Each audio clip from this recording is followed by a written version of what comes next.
Right, I'm delighted to be sitting talking with Freddie Bell here, who has been a student at the school from reception Yeah. all the way through now in Yeah. year 12.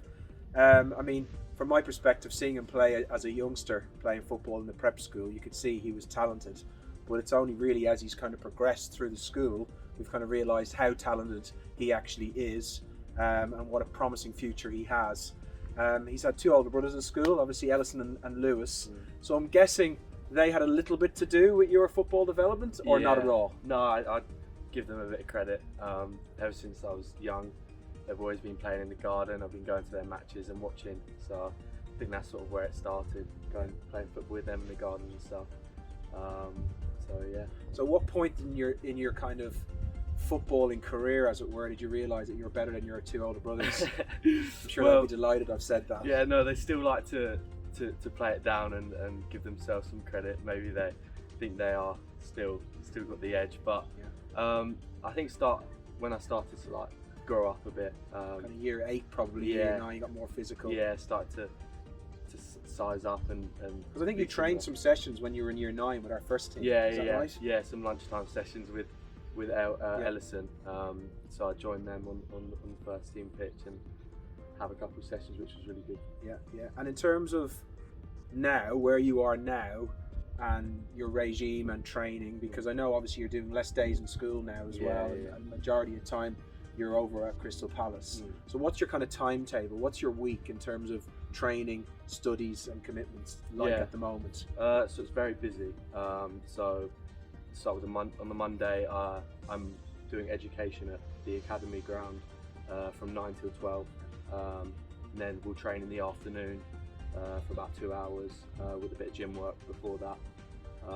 So a bit of both on the Monday.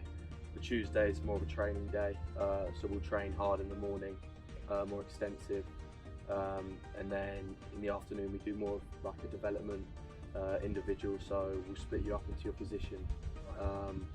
So it's real specific work on you and in your area. Yeah, that's more of the afternoon session, and then I'll come home and I'll do a lesson for my media A-level, which is like a Zoom call with a tutor. So I do that one-to-one. So what A-level subjects are you doing? Yeah, so I'm doing media A-level with a tutor. I'm doing a business A-level here at Lingfield, and then I'm doing like a sports psychology B-Tech with Palace on the Monday. So yeah, on the Wednesday I'll come in here, do my business work, get all that done, have some lessons with the teachers, which is really good, going really well. And then Thursday I'm back up to the academy, training in the morning, starting to prep for the match on the Saturday, more position-like training.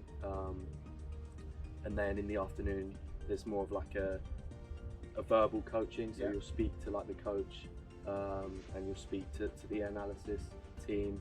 Does that take in more of the kind of sports psychology side of things and mindset and stuff like that? Yeah, so you can speak to the sports psychology coach as well. So it's less actual physical work, more mental and preparation. And then Friday is match prep, which is sort of preparing for the game, less work because it's the day. It's almost tapering down a little bit, getting you ready.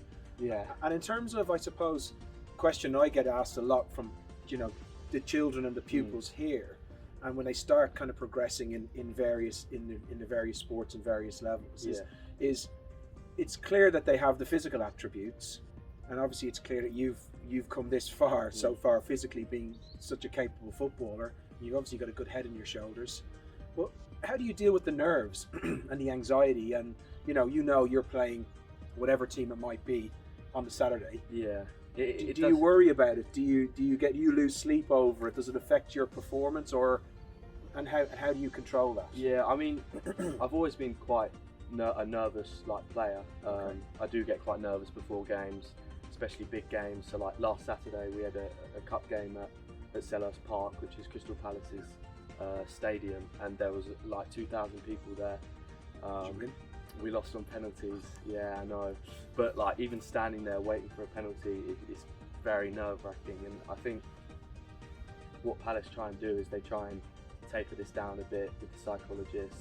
But it's also good to have it as well, because the experience and the adrenaline, how to deal with it there and then. Yeah, and if you're experiencing it now, it sort of prepares you if you ever do play in front of, I don't know, 50,000 people. So, which is what the plan is, isn't it? Yeah, that's one day the plan. So what are your crowds like at the moment? So if you're playing an academy game, is it only Saturdays, or do you play midweek sometimes under lights? Yeah, or? so there is midweek games. The majority of the games are Saturdays. But unfortunately, because of COVID, they do limit the people coming into the academy. But us playing at the stadium was a really good experience because spectators were allowed to come. Oh, it's an unbelievable facility over there now, isn't it? Yeah. So that was a really good experience, having the people that really do want to watch coming down. Because I guess for you, when your career was really taking off, it was almost parallel with COVID, wasn't it? Like the time when you were getting that kind of full-time contract into the academy, COVID was kicking in at the same time. Yes. So hopefully we're coming out of that now, and you're. Yeah, that's what I'm hoping. I mean, I got my contract at the start of COVID. It's been going alongside it, but Palace have been really good with it, to be fair. They've kept us going. They've minimised what we've lost because of COVID and maximised what we can do. So yes, been and better. Do you get the balance right with academics and football? I mean, it sounds like you've got an amazing plan there and a great support system.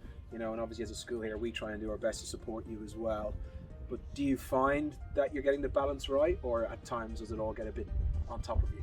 Yeah, I mean, at the start it was difficult, balancing like 2 A-levels and a BTEC on with a full-time sort of job of football.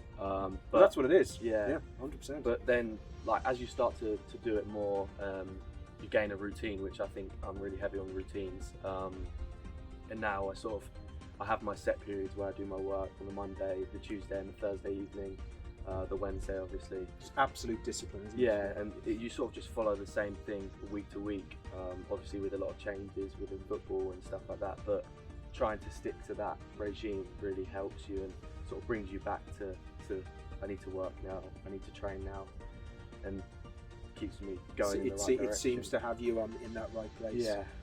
And I think when you get to top level sport, you have to have that mindset.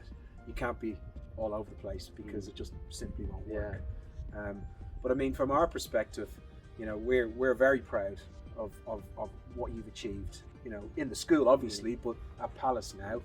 And I know for me, I'm kind of saying to you now, you know, what's the next stage? Where are you going to be? And certainly, if you are playing in front of 50,000 people and you've got that full-time professional contract, don't forget us over here. A little ticket for a game maybe would be very much appreciated. And I've no doubt, you know, that you will get there, because just seeing how you've progressed and how, I suppose, level-headed and calm you are, combined with, I mean, I know you are super competitive. I've seen it. So that switch goes when you're on the pitch, and that's what you need. And I think no doubt that's going to help kind of progress you. So we're all behind you, and hopefully, you know, in the next kind of 2-3 years, we'll see some even better things from you. So really well done. Thank you very much.